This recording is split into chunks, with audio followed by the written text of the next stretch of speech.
I got 2 kids, and this is always my hit. This is always my hit right here. I got 2 kids, and both of them are attorneys. Both of my kids.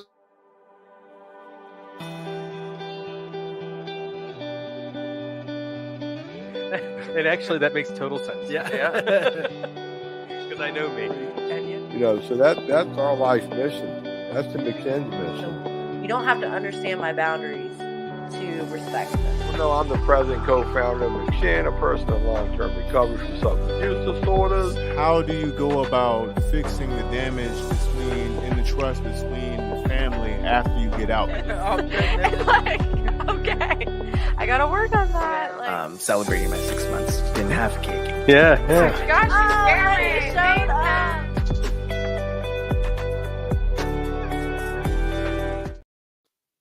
And I love that, man. I love that.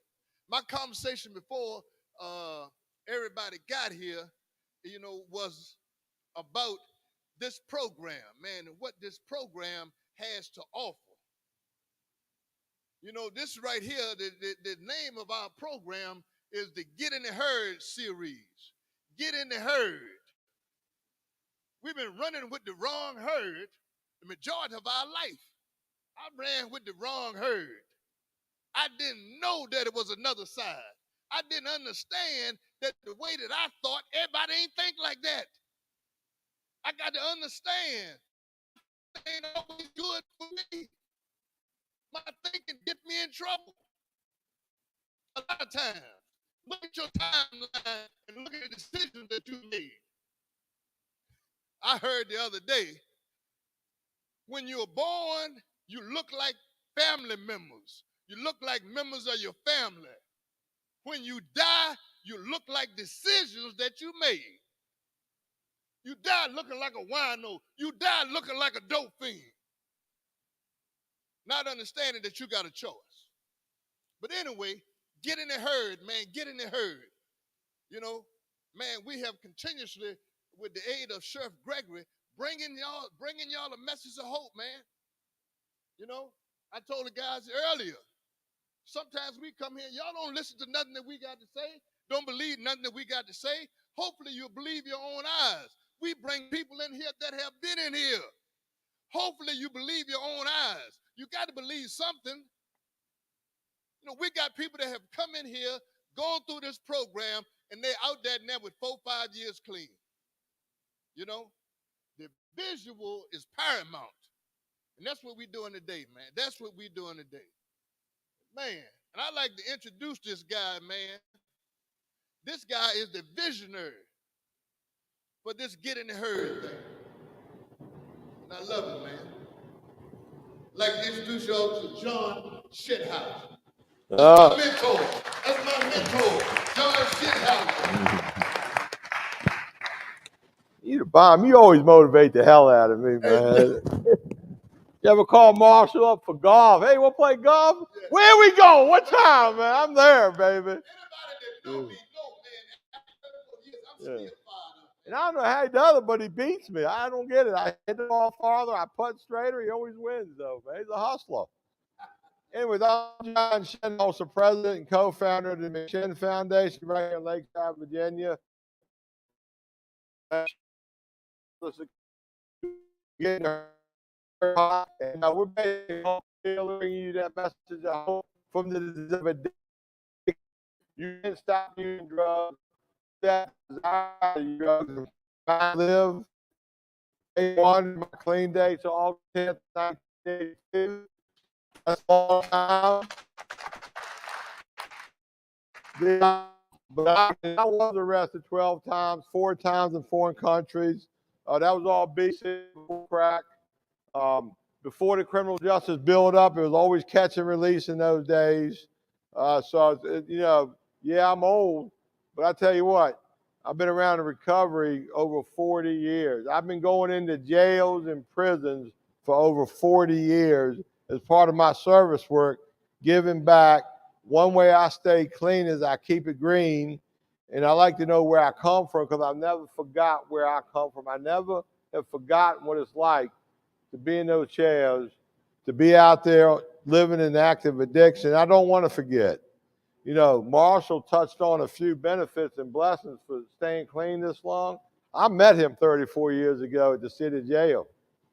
You know, I knew him. I seen him behind bars. I seen him come in there, listen to a guy like me, leave jail. I watched him go get his wife back in his life, get a job, go to meetings. You know, we're meeting makers. You know, I'm a 12-stepper myself, had a home group for 40 years. I've had the same sponsor for 36 years. I sponsor people. I go to my home group every Sunday night. This week, I'm going to probably hit 5, 6 meetings, but I try not to go to more than 2, 3 a week because I'm a very busy guy, believe it or not. But I don't mind. I love going to meetings. I used to use every day. I got no problems recovering every day. I'm telling you, your best drug get high isn't going to be but so much. Or so your first crack high, you'll never get it back. That first opiate high, it ain't never going to be the same. First time you had a great blast from meth, you're only going to get but so high. That recovery high, on an average daily recovery high, is so much better than the drug get high. So when we say lose that desire and find a new way to live, that new way to live is recovery, which is better than the old way, and it keeps you off the old way. This is really, really simple stuff. We got a great speaker coming up in a minute, but I think the sheriff mentioned she got to go early. We always love it when the sheriff gives us her valuable input. She's a smart lady too, by the way. This is a kind, smart lady. So anytime she speaks, I listen. I just say again, thank you. I thank you, John. I thank everybody, Marshall, everybody that comes in here every week because I too am learning a lot from the speakers we have, from the information. We had a lot of amazing speakers that have actually been bold and brave enough to share their story and share their experiences. And they taught me that it's about connections and making the right connections. I know we're born into a family, right? We don't choose that. But our connections that we make as we grow, from children to adults, those are our choices. And so just think about this for me. If you have chosen to keep the same connections that have led to the decisions that keep you coming here, then you are setting yourself up for failure. I read that your connections are just as important as food and water. You need food and water to survive, right? Your connections determine your survival rate. So just think about the connections that you have. And for some, just like me, taking on the role that I've taken on, being sheriff and being in law enforcement, I had to make some hard decisions. There were some people that I couldn't afford to be connected to again. Like I said, saved and I know Jesus, but I dance with the devil too. So that's how it is. But you have to make choices about your connections because your connections are going to determine your success. So with that again, I say thank you, and I'm just excited to have you all coming back week after week and sharing with us. So. Thank you so much for letting us keep coming in. You know, along the way, how many of y'all familiar with Narcan? How many of y'all been Narcan before? You know, how many of y'all, somebody called 911 when you were overdosing and you didn't get arrested and the person overdosing didn't get arrested? You know, how many of y'all ever lived in a recovery house on the outside and you didn't have money for it, or you accessed a doctor for substance abuse services and your insurance or Medicaid paid for it? You know, that stuff doesn't happen by accident. Some of the stuff we do at McShin is actually go downtown to the Capitol and get laws and bills passed. That Narcan bill was a McShin bill. That Good Samaritan bill was a McShin bill. That insurance coverage, my wife, Miss McDade up in Washington getting bills passed. We don't get policy and legislation done without champions, politicians, bureaucrats. Politicians like Sheriff Gregory helps get things done. You know, last week a congressman in our area passed away, Congressman McKeechin. I don't know how many of y'all knew him, but he was a true champion of recovery, of McShin, and of the stuff we've gotten able to get done in recovery. And, you know, I don't want to forget our champions. Our speaker tonight is going to tell a wonderful story. I know who he is. I know his journey. I want the spirit of recovery to be in the room tonight, to be in the house tonight. I want to honor Congressman Donald McKeithen for all the hard work he's done for us, not only in the Commonwealth, but up in the nation in regard to recovery. Stuff doesn't happen by accident. It takes people. It takes champions and warriors to make this stuff happen. Marshall's retired. I think he's 70, or how old are you, Marshall? 69? I'm 71. 71. You know, he takes his time out to come down here, and, you know, I'm getting up there and I come down here, and our speakers, you know, he's volunteering to come out here. Now, Art, he gets a small stipend. He don't make much money, but he is paid to come down here and do this, him and Steve. And trust me, they barely make enough money to live. But you got warriors coming up in here bringing you this hope shot. When Moe gets done, we'll go into question and answers, you know, but I don't care to hear no crap about how you got screwed. We're talking recovery stuff in here tonight, okay? That's what we're about, the hope. So I met Moe a few years ago. He actually worked as a peer support specialist over at McShin Foundation, did a wonderful job. He was our former manager in charge of our men's program and our men's housing. I know another recovery organization he came through. God bless him for surviving that experience. And he now works over at Journey House as a recovery support specialist. You know, there's a growing industry, a workforce development of recovering people. You know, we're now in the workforce, peer support specialists. You know, you may want to be a recovery peer support specialist. I think in the future, we'll actually be doing some training down here. The sheriff's going to be doing some training down here. So get your classroom training out the way. These are some of the things we're talking about. So, you know, stay focused. Keep your head in the game. Well, without too much, how about a warm welcome for our guest speaker tonight, Moe.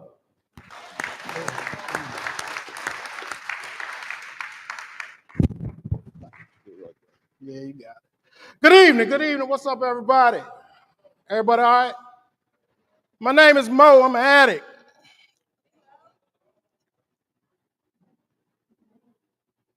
Also a person in sustained recovery today. What that means to me is that I haven't found the need to use any mood or mind-altering substances in 4 years, 6 months, and 8 days. My clean date is 5/27/18. And I remember 5/26/18 like it was yesterday. That's the last time I put any substances. I was living in a hotel. After being 8 months clean, I decided I wanted to go out. A young lady came to the recovery house where I was at. I thought that's what I was looking for. We went out together. We was talking about going to meetings, doing step work, and all of this other stuff. In 3 days, I had a stem in my mouth. We was getting high. I stayed out with her for 4 months. I called the guy at the end of the night, after all the crack and all the money was gone. I asked him, could I come back? He said, Moe, when you was here, you did fine. Yes, you can come back. Very next morning, I packed my bags. I went back to that recovery house. And as soon as I stepped across the threshold of that recovery house, I felt and it's not like a big cataclysmic event, but I personally felt all of the pain and all of the stress wash away from my body. I knew I was in the right place. I was where I needed to be. Because see, when John asked me to come here today and talk, he asked me to bring some experience, strength, and hope. And I tried to think about it in 3 words that bring all of these things together for me. It ain't over. It ain't over. The strength in that comes from the fact that when I look in the mirror every morning and I tell myself that, I know I made it through another day clean and I can keep it moving.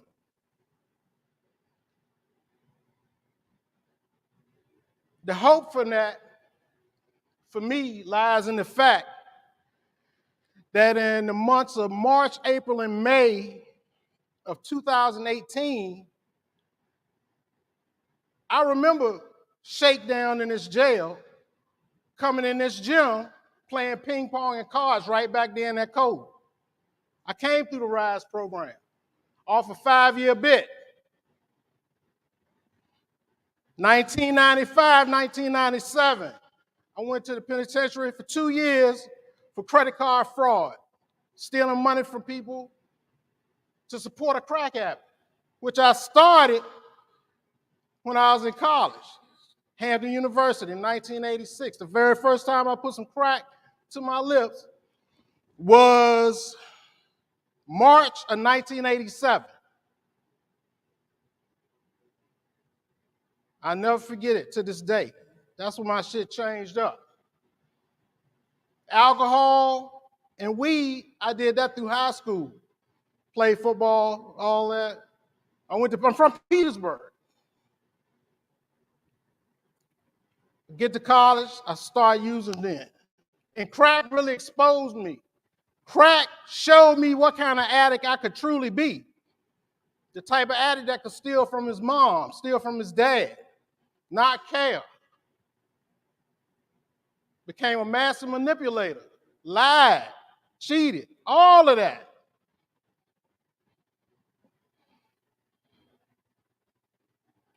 But today, my life is much different.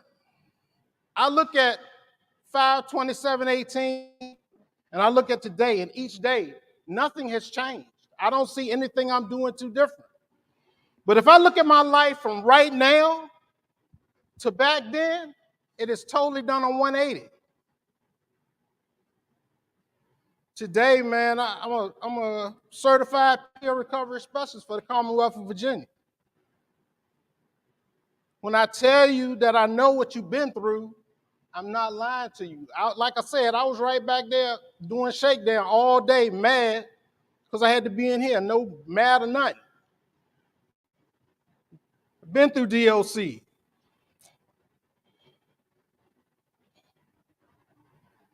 Man, experience, strength, and hope for me today, man, is being able to come here. It was a privilege and an honor for me to be able to come here and speak to y'all today.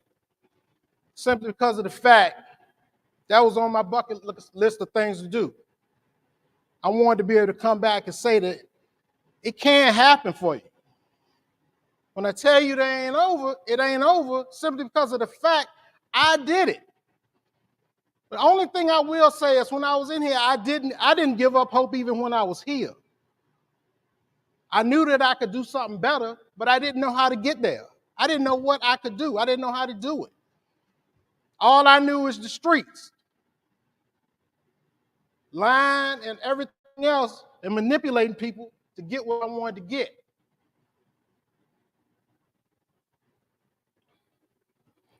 My story, man, will tell you, and you might hear it all the time, drugs is only 10% of your problem. For those of you that have no problem saying that you're an addict or that you suffer from substance use disorder. I know some of y'all ain't got there yet. And that's cool. It's no problem. I mean, as long as you be honest with yourself, because eventually you're going to have to understand that the biggest lie you can tell is the lies that you tell to yourself. Because the lies that you tell to yourself, you hear it in your own voice, and you can convince yourself of anything. I know I could.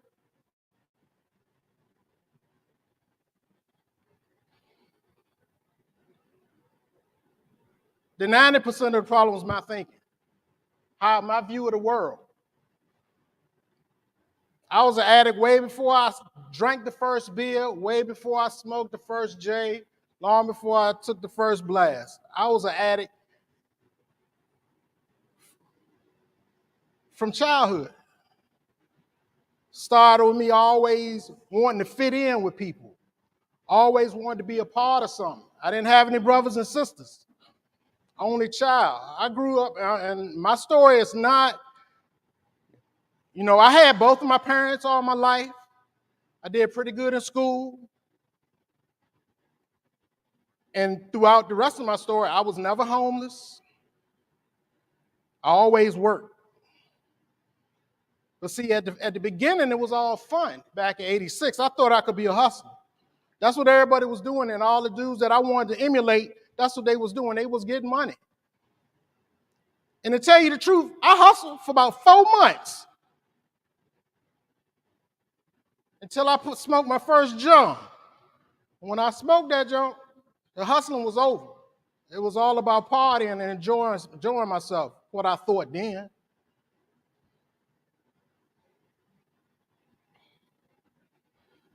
The 90% of the problem was how I thought about life, how I looked at things, my point of view, my thinking, and all of that. Like I said, when I was a kid, I was an addict then. I actually got a position. I was one of those people, church and Sunday school every Sunday up till I was about 15 years old. And I actually worked as what they call in the church I went to, it was a steward, a young steward. I would be responsible for helping them count money after the services. And I have made amends for this, but I stole money from the church for about 4 or 5 months. Every Sunday I'd go in there and take 40 or 50 bucks. And for somebody back in, that was the early 80s when I was doing that. I was like a teenager, like 14, 15 years old, $40, $50 back in like 82. That was a good little clip for me. But I did that. I stole money from the church. And as I grew, and now that I got into recovery, I had to think about that. And I had to go to those people and tell them, man, look, I know this was over 20 years ago, but I need to tell you what I did, and I need to rectify. And I made a donation to the church. I gave money back to the church. I couldn't figure out or calculate how much money I actually took, but I made a nice little donation to that church, part of my amends. I was still in active addiction when my mother and father passed in 1999. My mom passed in January 99. My dad passed in June of 99, and no brothers and sisters. And when they died, I was still getting high. So what I had to do today is make living amends, and I try to change my life doing something different with my life. There was a point in time I told myself, you won't do nothing bad, you won't hurt nobody else but yourself. But then, of course, I got married in 94. My daughter was born in 95. My daughter was born in July 95. No, my daughter was born in July of 94. And in April of 95, I went to prison. I left from mom out here. I got sentenced to 30 years for credit card fraud, forgery, and I think some other one was in there, but a total 30 years, suspended 28, left me with 2. I was in the penitentiary from 95 to 97. When I got out, I was on indefinite probation, Chesterfield County. That 2 years shook me. I didn't want to, I was like, all right, this ain't for me. Penitentiary, that ain't my style. I don't like nothing about it. So I stopped committing crimes, except for the crime of continuing to get high.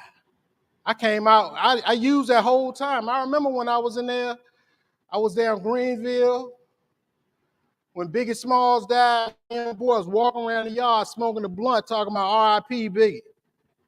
I remember that.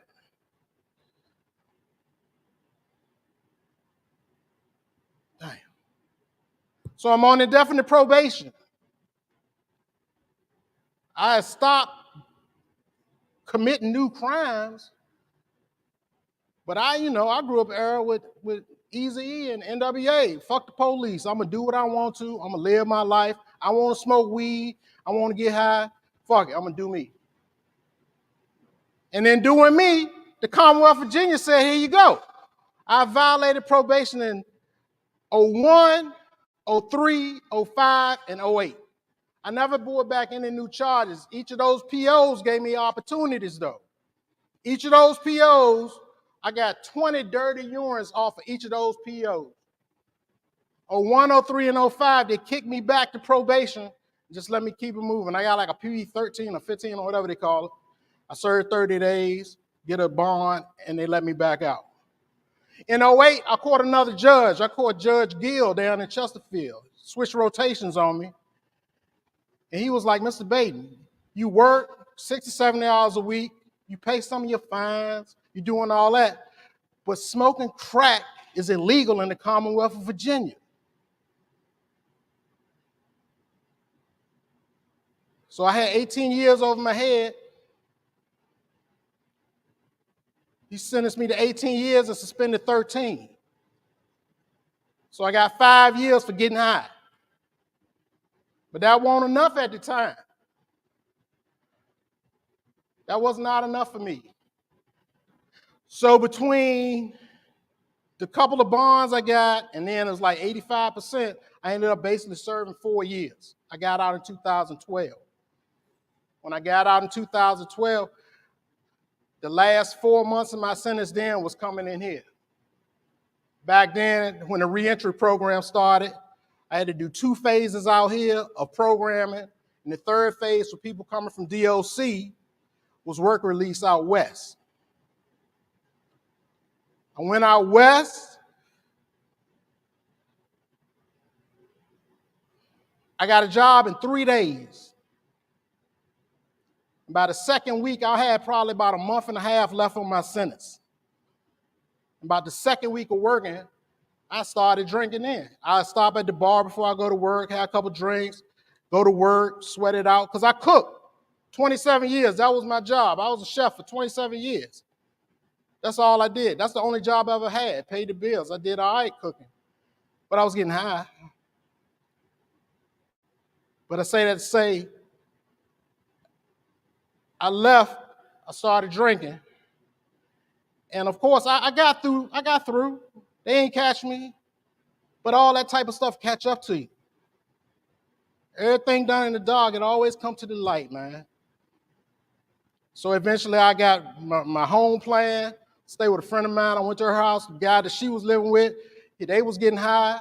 So I just started right back.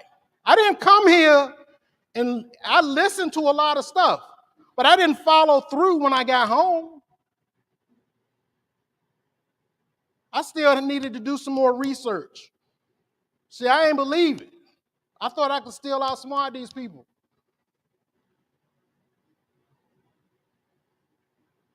One thing that turned me around, man, a couple of years of getting high, it was easy for me to admit that drugs, I couldn't beat drugs. I'd get drunk, passing out all down Chicago Bottom, spending all my money, smoking crack, tricking myself, 20ing myself to death. Stupid shit. But then I started to notice how unmanageable my life was. I told you I worked in the kitchen. I lived in an apartment with 3 other people. For the total rent, cable, utilities, all we had to pay was $400 a month. Between each of us individually had to pay $400. At that time, working in where I was working, I was making about $3,000 a month. And do you know when it was time to pay rent, I didn't have the money. How that worked? How in the hell do you make $3,000 and can't pay $400 if you call yourself a grown-ass man and not pay your rent? Now, at that time, I had enough people where I could say, look, let me hold this, and I'll be through. But why? Why was that even necessary? So when I really stopped and got honest with myself and took a look at that, I could say that my life was extremely unmanageable. I was an unmanageable person, and it took me a minute to admit that, but then when I finally did, part of what I was talking about earlier is being honest with yourself, because we lie to ourselves. I lie to myself every day back in the day. But today, man, it's different. You know, it's hope in the fact of knowing that that today I feel like the living amends that I make to my parents, man, by trying to live differently today, they see that. I believe that. I'm not religious. I'm a spiritual person. I'm not a religious person. I'm spiritual though. I do believe that there is a higher power. I do believe that. But for me, man, just knowing that my folks seeing what's going on down here, my parents are proud of me. When I went to the penitentiary back in '08, me and my ex-wife ain't get along too good. She was pretty much done by then. I was done too, though. So, you know, but she kind of, started to tell my daughter some things. Cut my relationship off with my daughter. For the first 2 months, I get mail from my daughter. Then all of a sudden, it stopped. I'm like, why? I was there for the first 13 years. I was his dad going to the cheerleading competitions, to the dance recitals and all of that. None of that mattered. All of that stuff was in the past. What are you doing now? Nothing, because you're locked up. I was locked up, man, and thinking that everything was all right, it's supposed to be cool. All of the little things that I thought I was doing, and my child not seeing them, I've had conversations with her lately because I'll tell you, I didn't talk to her for 10 years, but once I got into recovery, about 3 months, 4 months into that, she started to, I tracked her down. We started to talk. And I can say today, 4 years in, I talk to her every other day. She called me every other day. And for me, that was huge, man, because I was like, do I even deserve that? When I really got honest with myself. She told me some things. She seen when I came to the house, went back in the house and took some money back that I gave her on to pay the rent, and went in there after I was down on Chamberlain wilding out and ran out of loot. I had to go back to the house. Took some money, and her mom woke up and I'm pulling out the driveway and came to chase me down, and I peeled out. My daughter told me about 6 months ago that she was looking out the window. I didn't think she knew anything about what I was doing because I never got high at home, at the house. I never got high when anybody was awake. I'm hurting myself. My daughter saw that ill shit I was doing. Crushed me. But she accepted me back into her life, man. She said, Dad, people do fucked up stuff. Shit happens. I see that you're trying to change your life. You're doing something different. I love you. You still my daddy. And bring it in. We got a decent relationship today, man. All because of recovery. Everything that's going on positive in my life today, I owe it to my chosen pathway in a 12-step. Now, I will say that some people, it might not be for you. And this is just a suggestion for me. I can't tell you what to do because you're going to do what you want to do. Try it out first, though. But today, you do have to know that NA is not the only pathway out there. You got 12-step, which is NA or AA, Celebrate Recovery, Recover Dharma, which is based on Buddhist principles. You got Smart Recovery. I would say try it out, man, because it can't be an excuse anymore. I don't really like 12 steps, so I ain't later for that. You got to give yourself a chance coming out of the gate, man. And I will also suggest don't make no stops when you walk out the doors of this jail, man. Drugs is very different than when I was getting high. They got a saying in NA 12-step. It's called, they say, jails, institutions, and death. And that's still true, but today, I'm seeing death. It was a period of time 2 years ago, it was a period of time when the fentanyl started getting really popular. I went through a 3-week period. No, a 3-month period, 3-month period, where weekly, one person in my circle died from getting high. That's 12 people that I personally knew in 3 months because of this disease.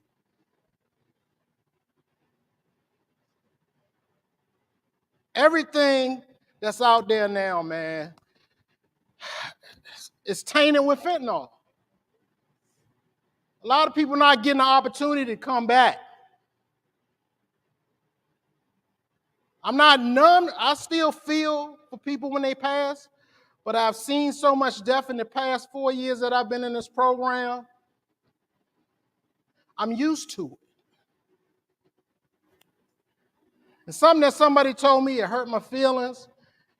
It shook me to my core, man. I thought it was real foul when they said it. But after being around for a while, I really think about it. Unfortunately, some must die so others can live.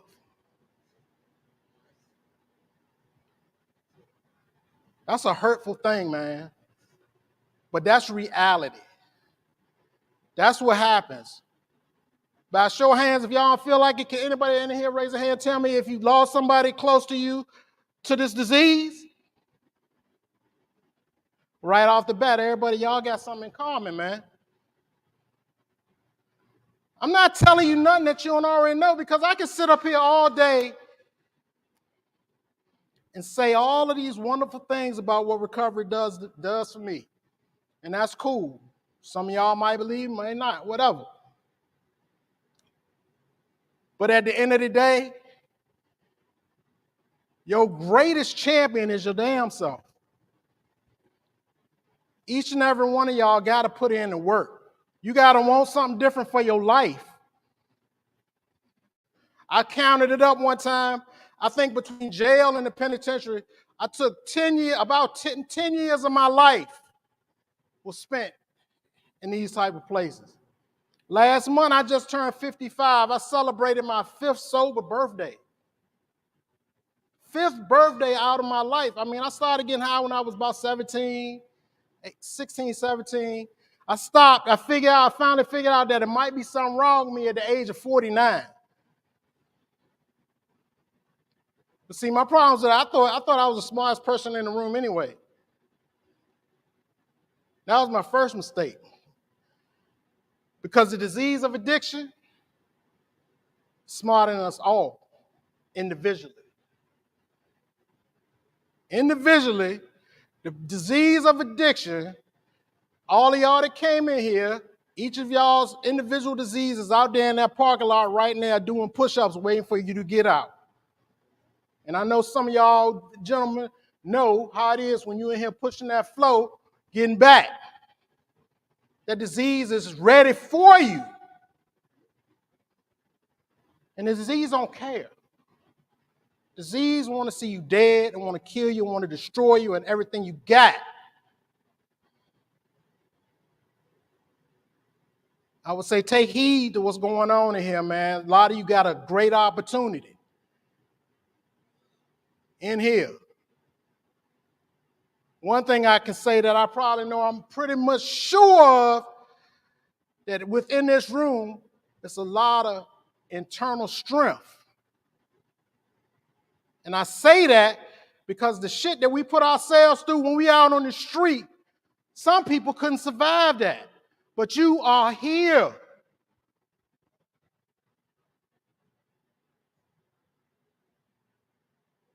I know the horror stories. We put our body and our minds through so much shit out there fucking around, it would kill an average human being. I say it all the time. I take a room full of addicts over a room of normies any day because I know we can rebuild society. I know that. Now, I got love for everybody, but you are me and I am you. You get a room of addicts together. I know people in the rooms. I know mechanics. I know carpenters. I know cooks. I know a dude that's one of us that is actually a rocket scientist. He interned at NASA. I know some doctors in the rooms.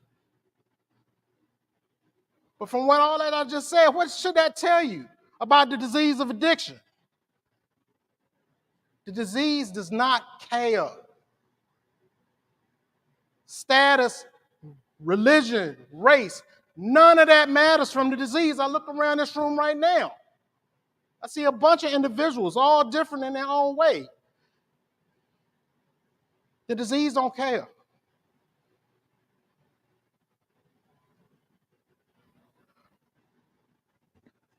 One thing I had to understand also, man, is that at some point, I was gonna have to put my hands up. I was gonna have to give up. For me, that point was I looked at a piece of paper one day, and at the top, it said the Commonwealth of Virginia. The Commonwealth of Virginia versus Moe Bayton. I had to stop for 1 second and really think about that. The Commonwealth of Virginia versus me. I probably had $50 in my pocket. The Commonwealth of Virginia got way more money than that. I had my one mind. I was up against the laws of the Commonwealth and the people that uphold them laws. Now, none of those people I'm blaming, because I've also took some personal responsibility. I used to be one of them people say, man, the judge got me locked up, da-da-da. No. The judge is doing the job that he has to do. But because I live in a society where they do have laws, I had a choice. I chose to break the law. And I had to accept the consequences for that. The judge didn't lock me up, I locked myself up. That's a hard truth. Some of y'all probably disagree, tell me, get out of here right now. That's cool. You're entitled. You're entitled to your own thoughts. For one thing, that's the only realm of control any of us have in here. The only realm of control that you have is this realm right here for each individual. You have the realm of self. You can control your actions, your thoughts, your words, how you respond to things. You cannot control another individual. You cannot control another person's words. You cannot control another person's thoughts, and you definitely can't control another person's actions. Anything that other individual, how they respond to you, how they respond to you, that's none of your business. That's on them. And the same goes for you. It's all up to how you decide you want to respond to another individual. Nobody controls you. You are responsible for yourself. So, also in this program, they like me to talk about, I'll talk about the material things. First, I didn't drive a car legal in the Commonwealth of Virginia since 2002 because I kept getting caught driving on suspended. I got my license back in 2020. That's like, 18 years. That same judge that I talked about that sentenced me to them 5 years for getting high, I ended up getting a letter from him. He took me off of papers. I was on papers for 17 years. Never really free. If I want to leave the state of Virginia, if I want to leave the state, if I want to go 50 miles out of where I was staying, I had to call. I had to color code. All that. At the age of 54, I bought a house. Around that same time, I bought 2 vehicles. I actually have insurance that I pay for on a month-to-month basis. I even took enough time to get out of the cooking industry. Now that field, I'll tell you real quick, when I started cooking, I thought that was my passion. My life's passion was cooking. And I mean, it's all right, but I based my life's passion on the fact that I didn't have to take a drug test because I wanted to get high. I ended up doing that for 27 years, and that's crazy now that I think about it. Something that I said that I love to do, the only main contributing factor to me working at that type of job was the fact that everybody else, all my other friends were getting jobs at like Brandon Williamson, this back in the day, Allied, all these type of places. They had to take a drug test. I don't have to take a drug test. This is what I want to do. That's crazy.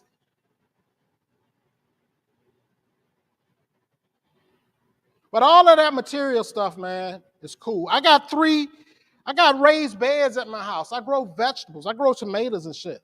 Tomatoes and cucumbers. That's very relaxing to me. I like that type of stuff today.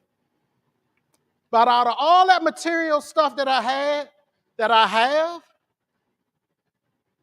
the greatest thing I got today is a peace of mind, man. I got serenity today. When I first came to recovery, you go to a recovery house, you had to give up your phone. A lot of people hate that, whatever. I gave my phone up. I got my phone back. It was a suggestion for me to delete everybody that I was involved with as far as using drugs and all that. I deleted 124 numbers from my phone. That was about the second week after I came back. Do you know between then and now, you know how many of those people try to contact me? Because I changed my number too. They try to contact me through Facebook. 2 out of 124. So what does that tell me? I had 122 people that was there for the party.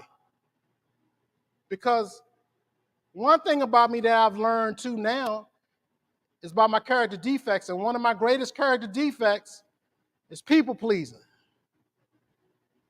I want everybody to like me.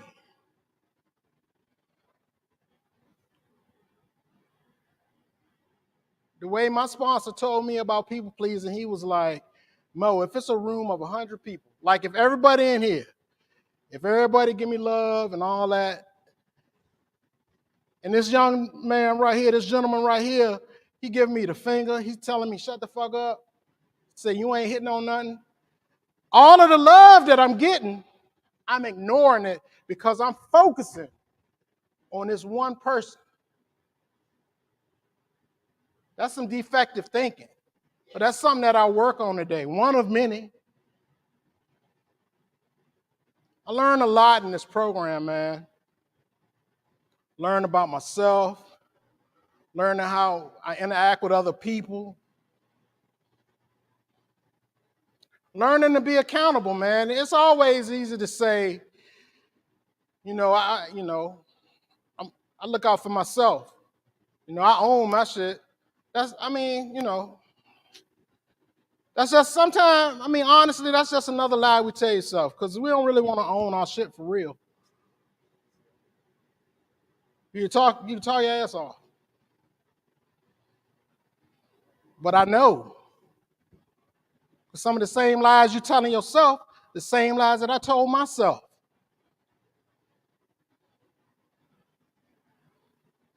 We're not different. We're not that much different.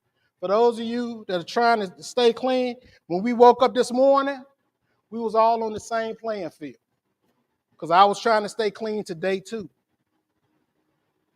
And that's all I'm doing. I could be at Marshall, John tell you about 30, 40 years. And when I first came in, I used to hear people talk about 10, 20, 30 years. And I'd be like, man, I can't do that.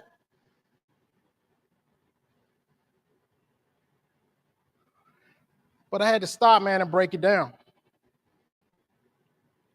Early, it was like, I take half a day increments.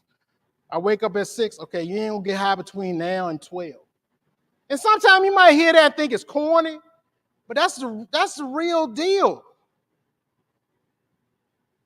I'm living in today. I'm living in this moment right now. For me right now, being able to talk to y'all, it's amazing to me.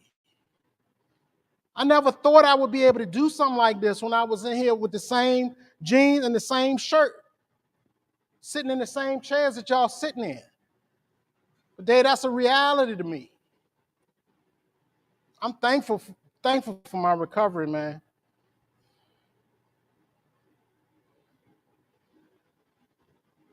One of the last things I want to leave y'all with, man, is the fact that they talk about, in my pathway, we talk a lot about the power of we. How this is a program where you don't have to be by yourself. You don't have to try to fight this demon by yourself. You know, a lot of us, I tell you, for me personally, you know, growing up as the only child, you know, I was a fairly smart kid. My folks used to tell me all the time, you can figure it out. You're smart enough to figure it out yourself. So I carry that over to this. And I always wanted to try to handle things myself. Today I know that I suffer from a disease. I suffer from substance use disorder, and my thinking ain't that sharp. It's really not. But fortunately for me, I have predecessors. I have people like John, like Marshall, and many others that are willing to help me work through some stuff. Find one individual that you can, at least one, that's not going to co-sign your bullshit. Find somebody that actually cares about your well-being. I would say when you get out of here, please don't make no stops. If you can, you try to figure it out, get to a place, you know, one of these recovery organizations. If you got family that doesn't use, that are willing to have you back, you know, do that type of stuff. But at some point, you're going to have to work on yourself. And that's the hit right there. Don't forget, the drugs, the actual substances, is only 10% of the problem. The rest of the problem is here. So I want to tell y'all, man, I love y'all. Thank y'all for listening, being cool. I appreciate y'all. Thanks for letting me share.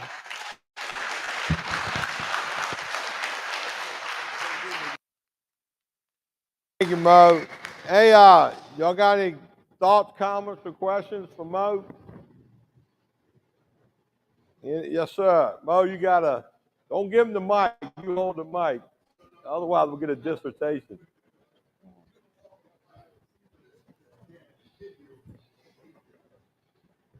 I said don't give him the mic. You gotta hold it. Otherwise, we'll get a goddamn court case. I'm gonna go. Take a picture with you. I've been getting out since I was 15 years old. I'm 55 years old. This is the first time I've ever been in a program. I've been doing this my whole fucking life. Getting out. I never had no help. And since then, and I just want to say everything you said today, I talked about that in my group today. Okay. You got to be honest with yourself. Absolutely. I mean, because I did this so many times, made excuses after excuses after excuses. I'm going to do this, I'm going to do that, and kept going back over there doing the same damn shit. Yeah. Excuse my language, but I'm just saying, because enough is enough. I'm tired, and I want to thank my community, my guys, my building, because you know, I got the greatest guys in my building, man, who stay on me. You know what I mean? It ain't nothing but love. For the first time, I feel love from everybody in my group. And I love y'all guys, man. I mean, that's beautiful. For real, man. I just want to say thank you so much, bro, for what you just did today, man. Because it goes back what I said today in my group. And I know That's a good hit right there. Thank you so much, My man. man. That's good stuff. That's good stuff. Thank you for letting me come out. Thank you.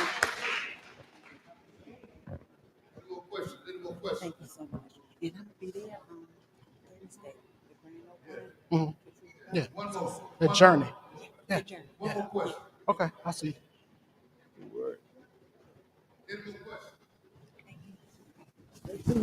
Thank you so much. We'll see you soon. Great job, Mo. Great job.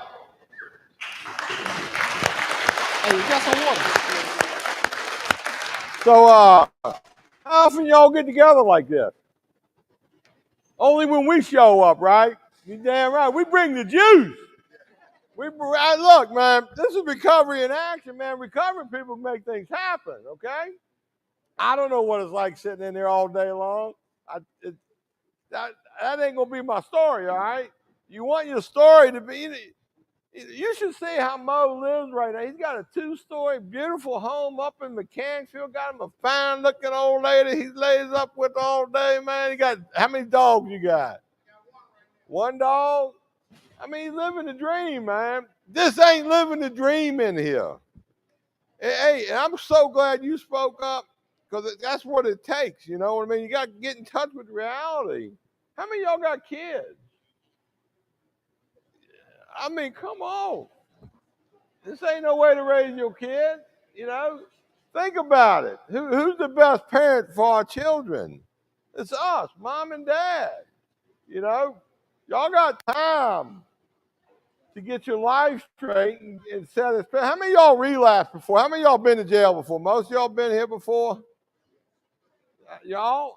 How many people's first time locked up? First time, never been locked up before.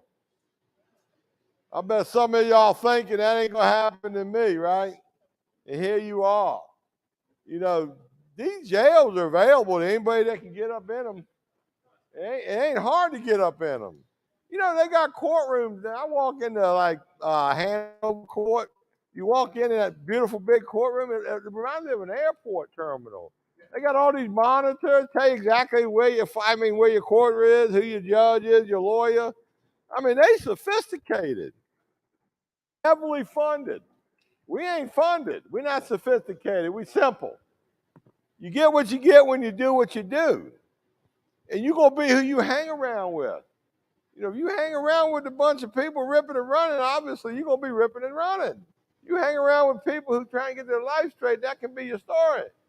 Now, I don't know about y'all, but I'd much rather spend the holidays with my family, my loved ones, my friends. And speaking of, whether you know it or not, we got like all during the holidays, for those of you that might get out, every Wednesday night at McShin Foundation, we got family night. Every Wednesday night, your loved ones, your family members can come over to McShin and get a family education program on how the family to recover from substance use disorders. Free, open to the public. We've been doing it for 18 years. Every Wednesday night. We're open 7 days a week to the public, free, open to the public 7 days a week. McShin Foundation Recovery Community Center.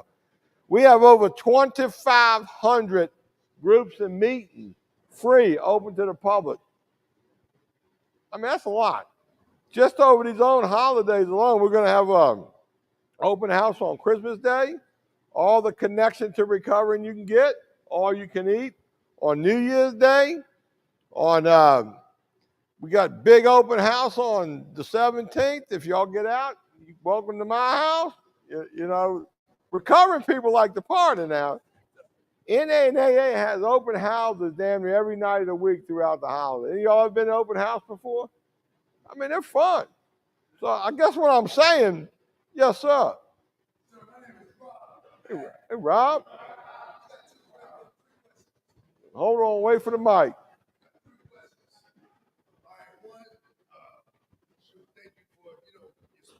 Walk on out there. Two, do you got a car? A business card? Yeah, I got a car. And three, you got shoes on.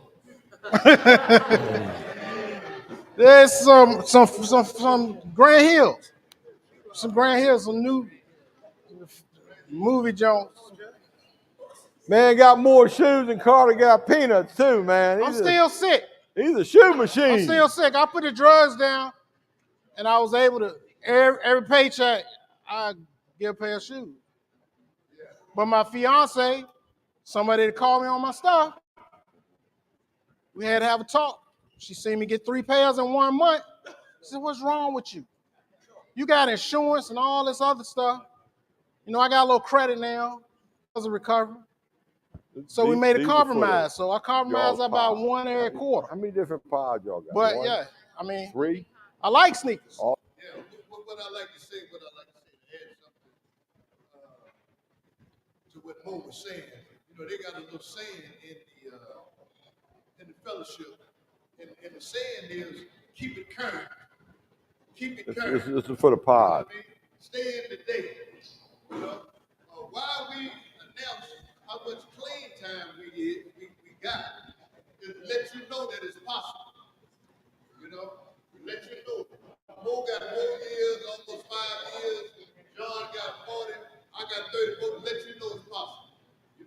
But we stay current. We stay in the day. That's right.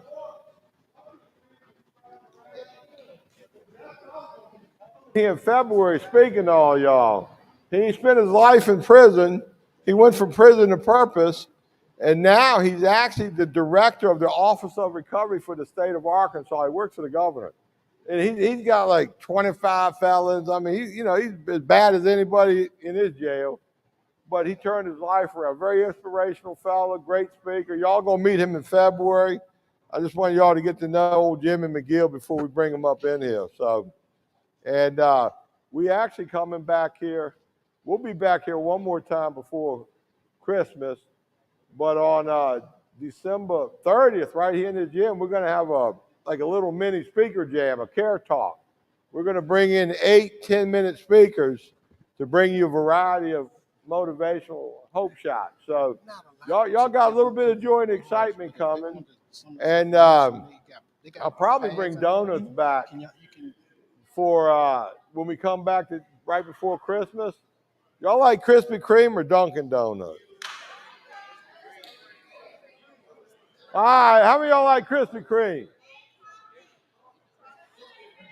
Hey, I'm gonna go with the women. We're doing Krispy Kreme, man. I'll get the sheriff to make some coffee too. Hey, but as long as y'all act right and behave, we keep coming up in here. Anything else before we call tonight? Are we good? By applause, did you like tonight? Is that it? All right. All right, party's over. Y'all behave. Y'all sleep in your own beds.